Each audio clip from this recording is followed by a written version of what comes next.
안녕하세요. 오늘의 데일리 뉴스레터에 오신 것을 환영합니다. 1. 호주 한 레드백이 진심 부럽다. 2. 삼성의 깜짝 긴급 발표에 바이든. 3. 대만에 올인한 기업들 대가 치를 것. 한번 진실을 알아봅시다. 한국의 대승. 독일이 호준 보병 전문 차탕 사업에 서 있다. 불가리아 밀리터리닷컴. 영국도 레드백을 선택하고 영국 생산 라인을 가동해줬으면 좋겠다. 호주가 랜드 400 보병 전투 차탕 사업에서 레드백을 선택한 것에 지금 유럽에서는 엄청난 충격과 함께 한국산에 대한 얼망이 생겨나고 있습니다. 호주 팻 콜로이 방위산업부 장관은 이번 프로젝트의 레드백 도입을 선택한 것은 호준 육군 역사상 가장 큰 인순 프로젝트 중 하나라고 말할 정도로 높게 평가했습니다. 첫 번째 차량은 당초 예정보다 2년 앞당겨진 2027년에 인도될 예정이며 최종 차량은 2028년에 인도된다며 한국의 엄청 빠른 인도 시기도 자랑했습니다. 그런데 지금 이 소식을 접한 영국의 네티즌들 사이에서는 불어물과 동시에 한탄하는 소리가 터져나오고 있습니다. 한 영국 네티즌은 우리가 똑똑했다면 한국 기관문기의 유럽 제조업체가 되었을 수 있다고 한탄하기도 했습니다. 지금부터 영국에서 왜 이런 반응이 나오고 있는지를 자세히 살펴보겠습니다. 영국에서는 지난해 영국 여왕 즉위 70주년을 맞았지만 장갑차 하나도 제대로 배치 못하고 있다는 한탄이 터져나왔습니다. 영국군의 차기 정찰 장갑차로 큰 기대를 받으며 야심차게 개발 중인 에이젝스가 큰 문제에 봉착하면서 이를 해결하지 못하고 계속 표류 중 연기 때문이었습니다. 아약스는 스페인과 오스트리아의 기업 ASCOD 장갑차의 업그레이드형으로 이 기업이 미국의 제너럴 다이내믹스에게 인수된 후에도 개발을 지속했습니다. 그런데 지난해 6월 영국 방위산업 분석가 니콜라스 드러먼드는 아약스 장갑차에 대한 충격적인 상황을 전했습니다. 오늘 아약스 장갑차에 대한 또 다른 보고서가 나왔습니다. 우리는 그것을 고치기 위해서 무엇을 해야 하는지, 시간이 얼마나 걸릴지, 비용이 얼마나 투입돼야 하는지, 누가 지불할 것인지, 그리고 영국 육군에 언제 인도될지 아무도 모릅니다. 이 보고가 나오자 영국 내에서는 충격받은 모습이 역력했습니다. 영국은 지난 2014년 제너럴 다이내믹스 UK와 계약을 맺고 약 35억 파운드, 약 5조 6천억 원의 589대를 도입하기로 계약을 맺었습니다. 이렇게 계약을 맺은 아약스 장갑차는 2017년에 인도가 시작필 예정이었는데 현재까지 단 26대밖에 인도되지 않았습니다. 그동안 32억 파운드 약 5조 원을 지불했기에 원래 대당 113억 원 정도의 가격이 결국 대당 약 2천억 원을 지불한 셈이 된 것입니다. 그런데 이미 인도된 대당 2천억 원의 26대도 무용지불이라고 했습니다. 아약스 장갑차가 이렇게 생산이 늦어지는 이유가 지난 2021년에 밝혀졌는데 설계 문제 등 총체적인 문제가 있었지만 가장 큰 것은 엄청난 전동과 소음 때문이었습니다. 아약스 장감자 테스트 준행 때 탑승자들은 소음으로 인해 청각 손상을 입을 정도였습니다. 실제로 전투 차량 시험에서 20명이 영국 군인들이 청력을 잃었습니다. 이 때문에 아약스 탑승 병사들은 전원 노이즈 캡솔링 헤드폰을 끼게 하고 1회 단승 시간을 90분 이하로 제한했지만 문제는 이것만이 아니었습니다. 원래 도로에서 70km로 주행이 가능해야 하지만 진동이 너무 심해 차탕이 물안해져 그 절반의 속도밖에 내지 못했습니다. 이후 제너럴 다이내믹스 UK는 문제를 거의 해결했다면서 다시 테스트가 진행되었는데 또다시 아약스 테스트는 중단되었습니다. 해결되었다고 주장한 진통과 소음 문제가 아직 해결되지 않았기 때문입니다.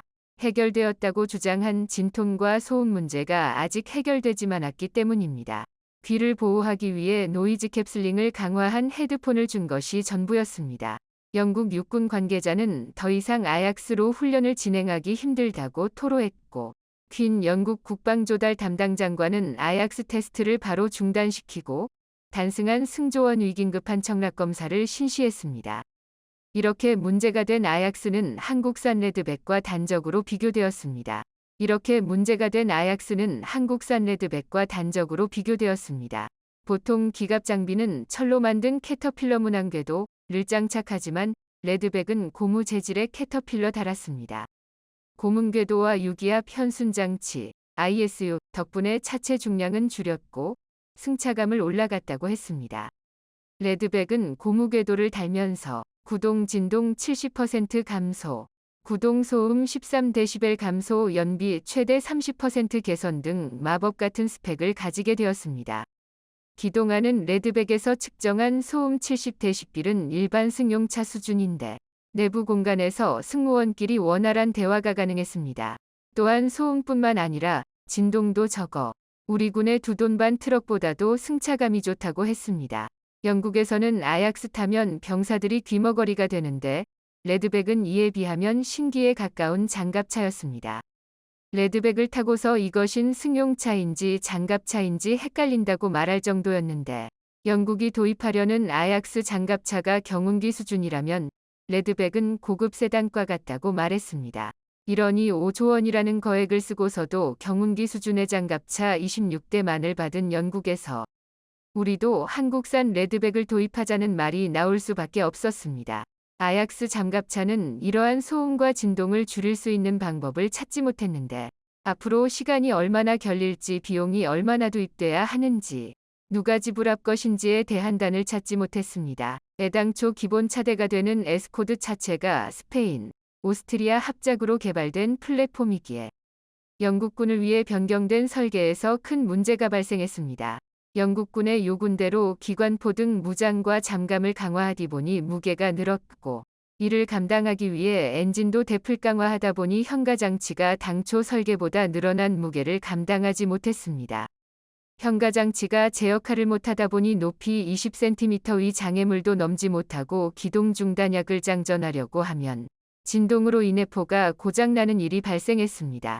결국 영국군의 요구를 충족시킬 수 능력이 없었음에 불구하고 이를 강행한 셈이 되었고 시간이 지날수록 이에 대한 개발 비용은 더욱 늘었고 요구사항을 지킬 수 있는지도 의문이 생겼습니다.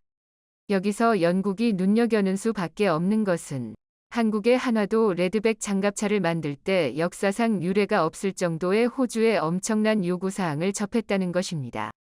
하지만 한화는 가혹하기 그지없는 호주 육군의 요구사항을 맞추려고 전 세계 다른 분야 초고위 회사들과 협력했습니다. 이스라엘의 능동방어 시스템 아이언 피스트와 캐나다의 복합 소재 고무궤도의 선택 등 요구사항을 들어주면서도 기본이 전혀 흔들리지 않고 더욱 간격한 스펙을만 원했습니다. 또한 영국 의회에서는 AJAX7H 가망이 없자 플랜 B순 준비한다고 말했습니다. 2021년 영국에서 열린 방산 전시회에 한화의 잠갑차 레드백이 유럽에서 유일하게 전시되었는데 레드백은 아약스의 문제점을 단숨에 해결해줄 해결사로 보였습니다. 플랜 B에서 가장 먼저 나온 것은 이미 도입하기로 한 독일의 복서 장갑차 추가 도입하지는 것인데 하지만 아약스가 수송 능력이 뛰어나서 긴급 전개 부대에서 활용하려 했기에 장륜 장갑차 목서로 대체할 경우 전개 지역에 한계가 있다고 했습니다. 더욱 중요한 이유는 아약스의 개발과 제조를 맡고 있는 제너럴 다이내믹스 영국 법인은 많은 영국 노동자를 고용하기 있기에 독일 라인메탈의 복서 장갑차를 도입하면 환지 있는 이 일자리를 잃을 수 있다는 것입니다. 이 때문에 한국이 호주 내에서 완벽하게 맞춤형으로 강력한 무장과 장갑을 갖추면서도 놀라운 기동성의 소음과 진동까지 줄여준 레드백을 현지에서 생산하는 것 자체가 엄청난 부러움의 대상이 된 것입니다. 영국은 지금 호주를 부러워하고 있습니다. 영국은 장갑차 사업에서 난항을 겪으며 한국산 레드백을 눈여겨보고 있는데 이에 앞서 자준포 교체 사업에서는 한국산 K9 자주포를 도입하려 하고 있습니다. 기본 K9의 성능 개량 버전인 K9A2는 레드백과 같은 K9 차대를 쓰고 있는데 중요한 것은 레드백에 들어간 복합 소재 고문궤도를 쓰면서 소음을 줄이고 연료 효율성까지 높였다는 것입니다. 무엇보다 아약스로 인해 소음의 노이로제가 걸려있는 영국의 입장에서는 다른 엄청난 기능보다 소음이 없는 K9A2에 큰 신뢰감을 보내고 있습니다. 또한 K9A2에는 자동 탄약 장전 시스템과 복합 소재 고무궤도, 원격 사격통 재체계 등이 단제돼 화력과 방호력, 기동성 등이 대폭 강화됐습니다. 한국은 자준포의 본산인 영국에서 세계 최강의 K9 자주포로 승부를 보려고 하고 있습니다. 폴란드는 우크라이나 전쟁을 계기로 한국산 무기를 대거 도입하고 현지에서 생산해 수출을 노리고 있습니다. 또한 폴란드는 영국을 비롯해 유럽 중요 국가들보다 더 많은 전차도 보유할 예정입니다. 이를 본 영국은 한국 방산업체 등과 손을 잡으려 하고 있습니다. 장갑차 사업에서 참패를 본 영국은 늦은 감이 있지만 이제 한국에게 러브글을 보내고 있습니다. 결국 터질 것이 터져버렸습니다. 한국의 삼성뿐만 아니라 대만의 TSMC까지 미국서 투자를 철회하고 유럽에 올인할 수 있다는 충격적인 소식이 전해지면서 바이든이 비상사태를 선포했습니다. 삼성과 다시 협상을 하기 위해 난리가 났는데 이미 늦어버렸습니다. 유럽이 우리의 상상을 뛰어넘는 엄청난 것을 제시하면서 더 이상 미국에 공장을 지을 필요가 없어져 버렸는데요.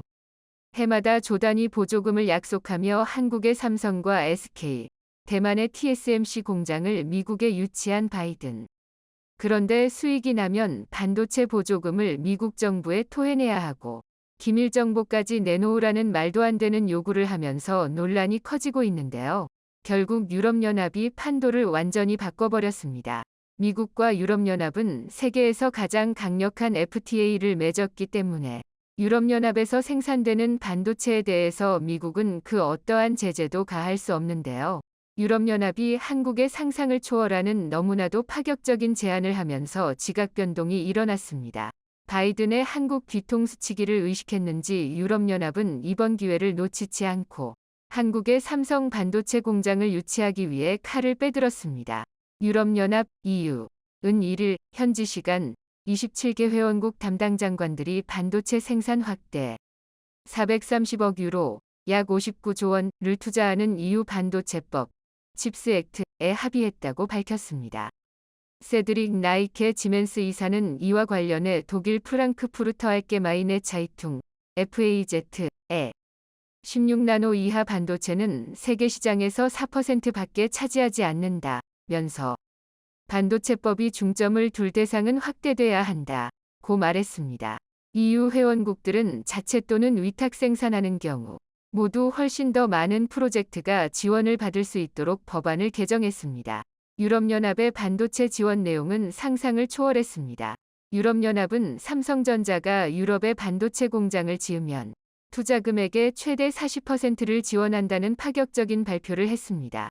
미국의 경우 최대 25%를 세액공제 해주는데 이마저도 나중에 수익이 나면 미국 정부에 반납하라고 했죠. 유럽연합은 이러한 더러운 조건들이 하나도 없습니다. 너무나 깔끔하게 투자 금액의 무려 40%를 지원해주겠다고 약속했습니다. 얼마 전 스페인 총리가 한국을 방문했을 때 산체스 총리는 한국에 오자마자 가장 먼저 한 일이 바로 삼성전자 평택 캠퍼스를 찾은 것입니다. 삼성전자에 따르면 산체스 총리는 레에스 마로토 산업통상관광부 장관 등 스페인 주요 부처 장차관 40여 명과 함께 이날 오전 11시께 평택 캠퍼스를 찾아 1시간가량 반도체 인라인 P1을 둘러봤습니다. 스페인 총리가 한국 내 삼성전자 사업장을 공식 방문한 것은 역사상 이번이 최초입니다. 그리고 결국 기적 같은 일이 일어났습니다.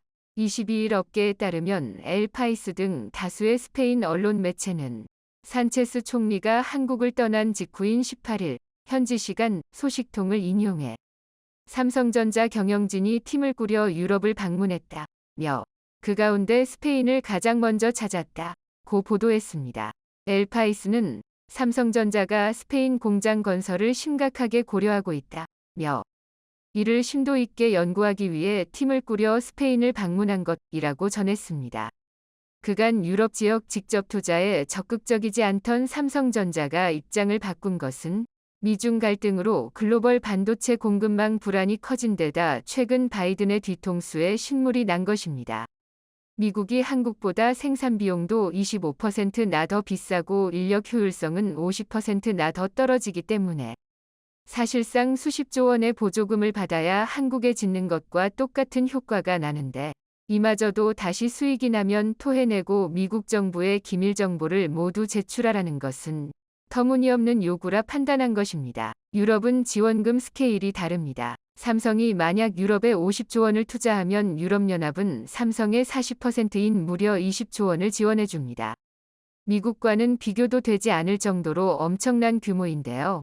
그리고 스페인이 삼성에 이렇게 가장 적극적인 이유는 바로 관광산업에만 의존하던 스페인 경제를 완전히 탈바꿈하기 위해서였습니다.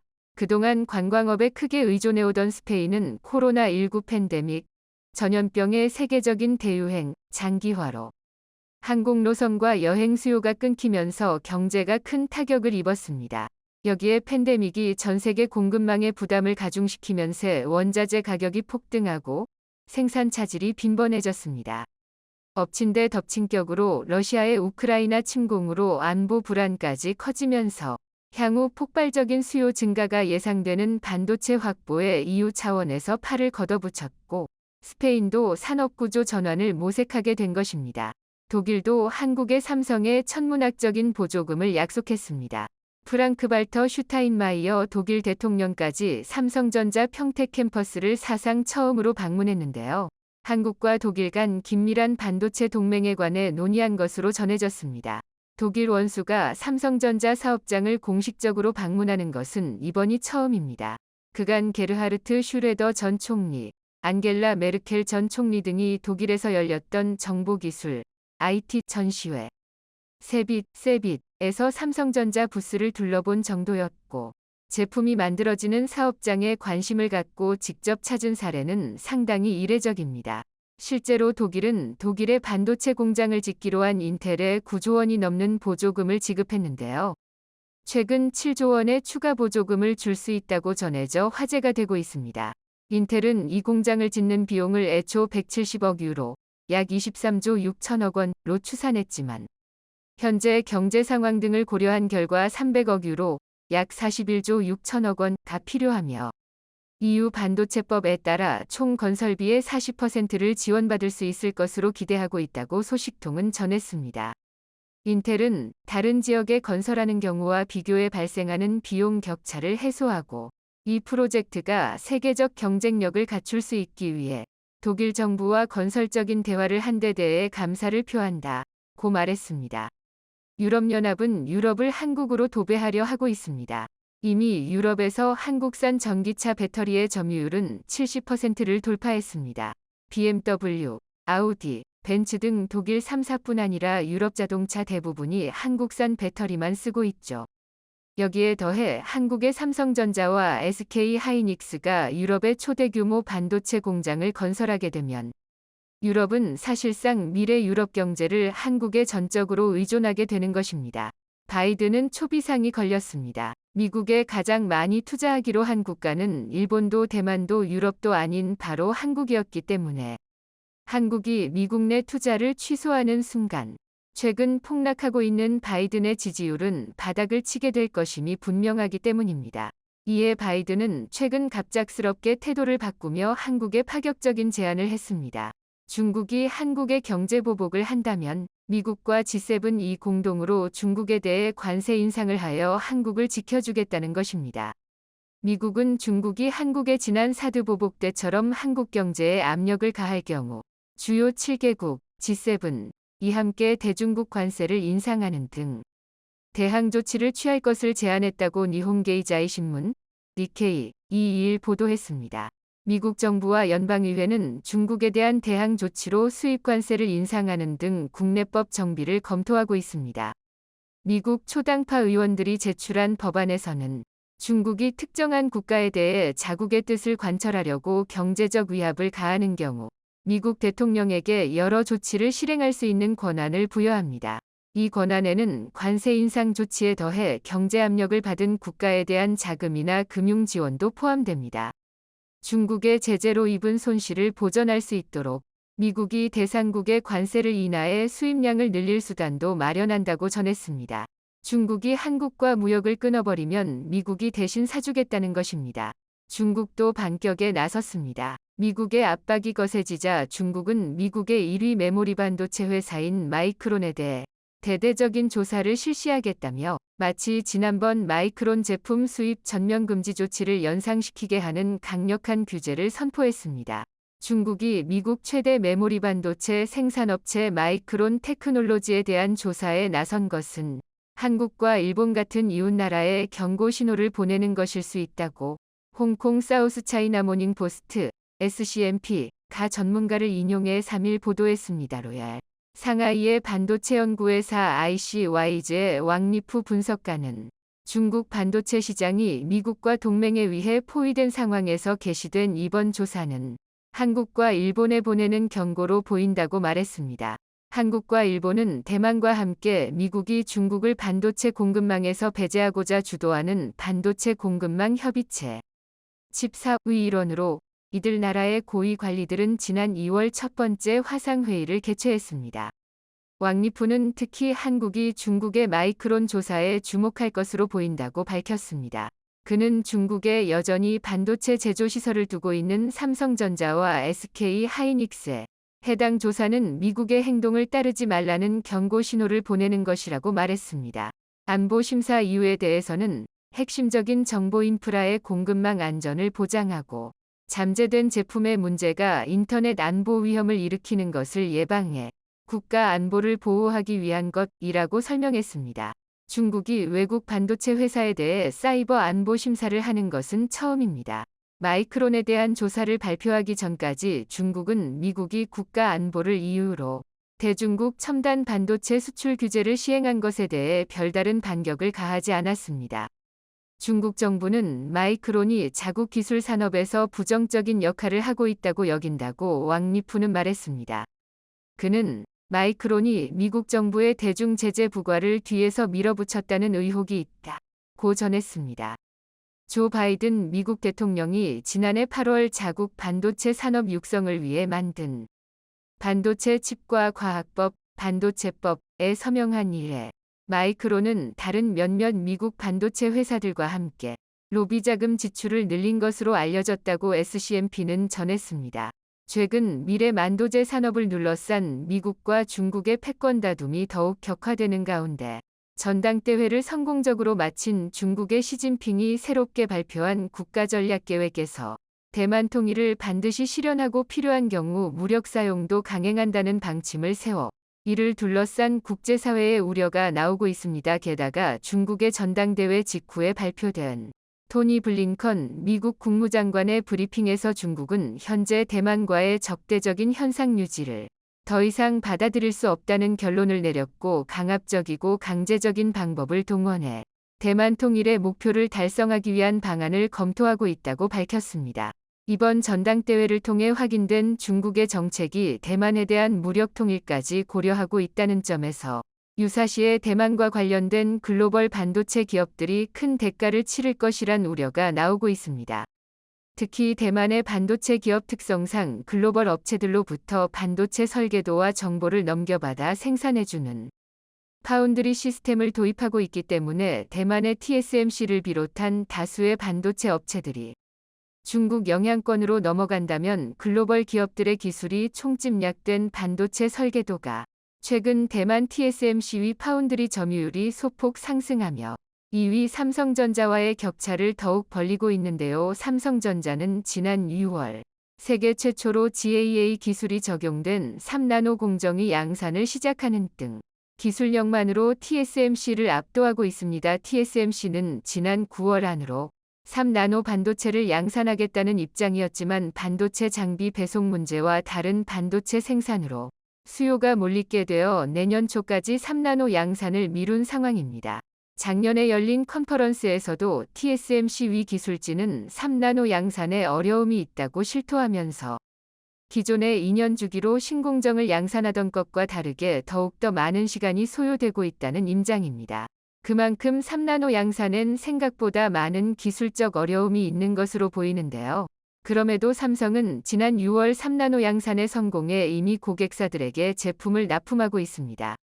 TSMC는 사업 초기인 80년대부터 위탁 생산, 파운드리만을 전문으로 다퉜지만 삼성전자는 2010년대 들어서며 파운드리의 시장이 커지자 본격적으로 시장에 진입한 후발주자였습니다. 공식적으로는 2017년 5월경 삼성전자 파운드리 사업부를 신설하며 5년 차의 신생업체나 다름없는 상황이지만 그럼에도 파운드리의 원조 TSMC보다 앞서 나간 기술력으로 반도체를 생산하고 있습니다.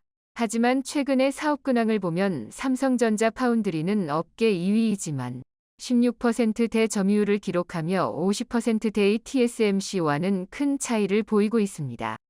그 이유 중 하나로 지목되는 것은 삼성은 종합 반도체 회사로 아무리 좋은 기술력이 있어도 삼성 파운드리에게 반도체 주문을 맡기는 고객사들의 반도체 설계도와 성능 향상의 핵심 기술이 삼성 쪽으로 넘어갈 수 있다는 점입니다. 대표적으로 애플의 경우 아이폰에 탑재되는 스마트폰용 CPU 생산을 대만의 TSMC에게 전량 맡기고 있습니다. 스마트폰 시장에서 삼성과 경쟁하고 있기에 CPU 설계도를 삼성 파운드리에게 건네주면서까지 생산을 맡긴다는 건 애플 입장에서 내키지 않을 수 있는데요. 하지만 TSMC의 경우는 삼성처럼 중압반도체 회사가 아니리 오로지 파운드리 위탁 생산만 하기 때문에 설계도의 성능 향상을 위한 핵심 기술을 건네주더라도 자신들과 경쟁하지 않는다는 이점이 있습니다. 업계 전문가들 역시 삼성은 종합반도체 회사이기에 TSMC를 압도하는 기술력이 있어도 파운드리 업계에서 환영받지 못한다고 지적하고 있습니다. 하지만 최근 글로벌 기업들이 자신들의 기술적 보완을 이유로 TSMC를 시장 점유율 1위로 만들어준 대가를 톡톡히 치를지도 모른다는 우려가 나오고 있습니다. 앞서 말한 것처럼 중국의 전당대회에서 더 이상 대만과 통일을 미룰 수 없다는 주장이 나왔기 때문인데요. 특히 세계 1위 부자로 등극한 테슬라의 일론 머스크마저 중국과 대만을 일국량제 방식으로 통일하자는 제안을 하는 등 미국에서도 대만 관련한 리스크를 최대한 줄이려는 움직임을 보이고 있습니다. 일국량제는 중국이 홍콩을 흡수하던 방식으로 대만을 중국의 특별행정구역으로 만들자는 주장입니다. 머스크가 뜬금없이 이런 주장을 하는 이유가 있는데요. 머스크가 운영하는 세계 최대 전기차 회사인 테슬라는 자율주행 시스템을 비롯한 각종 첨단 기능으로 대민 TSMC의 반도체를 대량으로 구매하고 있습니다. 그런데 지금처럼 중국과 대만의 갈등이 증폭되어 러시아 우크라이나처럼 무력 충돌이 생긴다면 향후 몇 년간 테슬라 차량에 공급될 반도체 칩이 부족해 정상적인 경영 활동이 불가능해진다는 것입니다. 안 그래도 지금 차량용 반도체 수급이 무란해 신차 출고 기간이 기본 1년에서 평균 2년까지 늘어난 상황에 중국과 대만의 충돌은 글로벌 기업들에게 최악의 상황이 될 수밖에 없습니다. 테슬라뿐만 아니라 아이폰을 생산하는 애플부터 컴퓨터 CPU와 그래픽카드를 생산하는 AMD와 엔비디아 등 수많은 글로벌 기업들이 대만과 관련되어 있는데요. 그런데 대만 TSMC에게 반도체 주문을 몰아주며 성장을 이끌어온 글로벌 기업들이 결국 중국 반도체 산업의 구원자가 될 수도 있다는 우려가 나오고 있습니다. 중국은 시진핑 집권 이후 10년 가까이 300조 원이 넘는 반도체 투자를 집행했지만 서방 세계의 전방위적인 제재에 아무런 성과도 내지 못하고 중국 정부의 지원으로 연명하던 반도체 기업들마저 연쇄적으로 파산하게 되는 결말을 맞이했습니다. 특히 러시아에게 유일한 반도체 공급국이 된 중국은 러시아에게 납품하는 반도체의 불량률이 최대 50%에 달한다고 영국의 매체가 보도했습니다. 과거 중국산 반도체의 불량률은 1%에서 2% 사이였지만 서방의 제재로 반도체 생산 장비의 유지 관리에 어려움을 겪으면서 불량률이 기하급수적으로 늘어났다는 것인데요. 일반적인 반도체 기업들의 불량률은 0.05%에서 0.1% 사이의 것으로 알려져 있어 중국 반도체 불량률이 얼마나 황당한 수치인지 가늠조차 안 되는 상황입니다. 하지만 최첨단 유도무기와 군사장비에 탑재해야 되는 반도체가 부족한 러시아는 울며 겨자 먹기로 중국의 반도체를 비싼 가격에 살 수밖에 없는데요. 그런데 이렇게 기술력이 떨어지는 중국의 반도체가 대만의 반도체 산업을 흡수한다면 얘기는 달라집니다. 중국은 반도체 자급률이 한 자릿수이며 연간 280조 원가량의 반도체를 수입하는 세계 최대 반도체 수입 국가입니다. 반면 중국의 15억 인구에 비해 매우 적은 3천만 명의 인구를 가진 대만은 세계 최대 반도체 기술을 가지고 있기에 중국이 대만과 통일하면 농축된 기술력을 단숨에 확보하는 것은 물론이고 반도체 수입을 크게 줄일 수 있다는 것입니다. 가장 문제되는 것은 글로벌 반도체 기업들의 설계도입니다. 애플과 엔비디아 그리고 AMD와 같은 업체들은 최첨단 특허와 기술을 적용한 반도체 설계도를 TSMC에게 건네주면서 반도체 생산을 맡기고 있는데 만약 대만이 중국의 영향권에 넘어가면 이런 최첨단 극비 정보가 함께 중국으로 넘어갈 가능성이 크다는 것입니다. 이렇게 되면 그동안 서방 기업들이 중국의 반도체를 저지하기 위해 10년 이상 노력한 결과가 무용지물이 되는 것은 물론이고 막강한 자본력과 기술력을 동시에 확보한 중국이 세계 최대 반도체 제조국으로 성장하는 것은 시간 문제가 됩니다. 미국에서도 이런 부분에 대한 우려가 나오고 있습니다. 미 국무장관의 우려처럼 중국은 실제로 대만에 대한 무력 통일도 염두에 두고 본격적인 통일 작업에 박차를 가하는 중입니다. 현재 중국의 성장률은 정체되어 있고 러시아 우크라이나 상황에 국제적인 이목이 쏠린 가운데 대만 역시 우크라이나처럼 되지 않기 위해 미국의 첨단 방산 장비를 적극 도입하고 있는데요. 하지만 최근 늘어난 미국의 방산 장비 수요에 대만이 도입하려던 방어무기가 무기한 연기되는 등 우려가 나오고 있습니다. 중국 입장에서도 대만이 몇 년 뒤에 더욱 강한 방위력을 갖추기 전에 현재의 압도적인 군사력으로 밀어붙여 원하는 결과를 내는 것이 우선순위입니다. 게다가 중국 지도부에선 반도체 없이는 양질의 성장이 불가능하다고 판단해 첨단 산업의 뿌리가 되는 반도체 산업을 국가 기반 산업으로 깔고 가야 한다는 입장이지만 현재 국제사회의 제재 속에 제대로 된 반도체 장비조차 반입하지 못하는 중국이 제대로 된 반도체 산업을 육성하기란 사실상 불가능에 가깝다는 뜻이며 결과적으로 반도체 자립을 못하게 된 중국은 성장률의 한계가와 더 이상 경제 성장을 이루기 어려워진다는 뜻입니다. 실제로 2022년 올해 중국의 성장률은 전망치를 크게 밑도는 숫자이며 이번 20차 당대회를 앞두고 3분기 경제성장률 실적 발표를 돌연 연기했습니다. 만약 3분기 성장률이 좋았다면 시진핑 정권의 홍보 차원에서 발표를 했을 텐데 전당대회 이후로 성장률 발표를 미뤘다는 점에서 시장 예상치를 훨씬 하회하는 결과가 나왔을 것으로 많은 사람들이 예상하고 있습니다. 중국의 성장률이 정체되고 출산율도 급격히 낮아지자 중국의 고위 당국자들은 더 이상 중국이 미국을 압도할 정도로 성장하기란 무리라 판단하며 현재의 중국이 가장 강력하고 앞으로는 쇠퇴할 수밖에 없다는 판단에서 최대한 빠른 시일 내로 대만을 확보해야 안정적으로 흡수 통일이 가능하다는 입장입니다. 중국이 지금보다 시간을 더 끄는 경우 미국의 군사력은 중국이 발전한 것보다 더욱 커지며 대만의 방어체계 시스템은 더욱 튼튼해지고 대만의 경제력과 국제적인 영향력마저 지금보다 더욱 커지는 결과를 낳게 돼 여러 가지로 중국에겐 지금이 가장 빠르고 대만 통일을 실현시킬 수 있는 유일한 시간입니다. 게다가 중국의 국제적인 대만 고립 작전은 더욱 강력해지고 있습니다. 대만은 중국의 영향으로 인해 국제연합 유엔의 회원국으로 참여하지 못하고 있을 정도로 국제적인 외교나 영향력에서 크게 벗어나 있습니다. 유엔 회원국이 아니라는 점은 국제적인 분쟁이나 충돌이 발생할 시에 유엔이 정당한 개입을 받지 못하는 걸 의미합니다.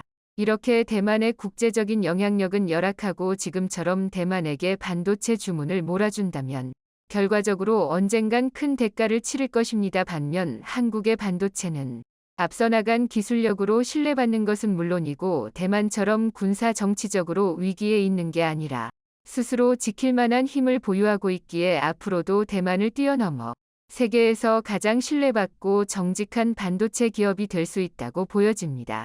영상이 도움이 되셨다면 구독과 좋아요 부탁드리며 오늘도 감사합니다. 최고로 멋진 하루 보내시길 바랄게요.